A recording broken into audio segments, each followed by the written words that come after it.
Marshall Levenson, Rivals national analyst from the Mid South region.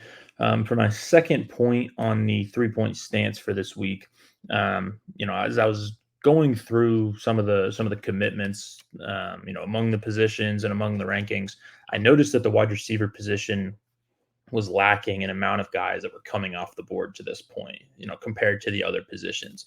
So, I mean, looking at it, I started, crunching some numbers and pretty easy math. But looking at the top 50 receivers, and I say top 50 because there's so many other receivers compared to positions like quarterback, or running backs and everything in terms of like those elite prospects, right?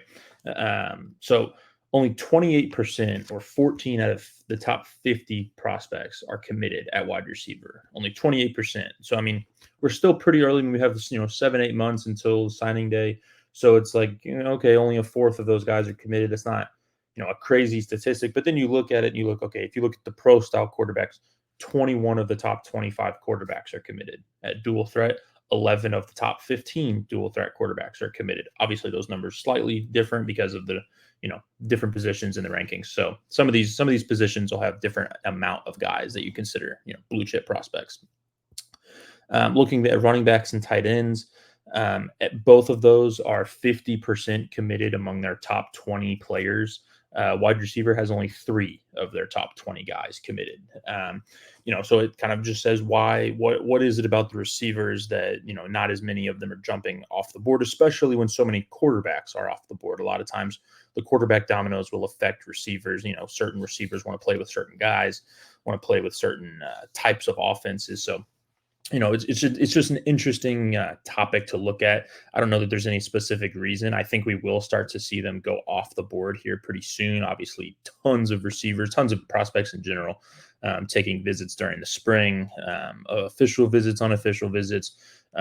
We've seen a lot of guys around the country say that they're going to commit after these official visits. So I do think once they just how the NFL draft and how recruiting works in general, once some of those top guys go off the board, I think there'll be domino effect among the rest of them, and guys will start finding their place in classes. But it is fun to just look at some of these numbers and just kind of wonder why it is the wide receivers are one of the only positions, or at least offensively, that haven't really come off the board in numbers yet. So it'll be interesting to see when they do start flying off. How many follow, and when we look at it in a month, 2 months, 3 months from now, how much these numbers change. I suspect it'll be, significantly different. And I would expect it goes from 28% of the top 50 to, I would say, probably 50% of the top 50. So, just an interesting storyline to follow as we go into this summer summer official visits.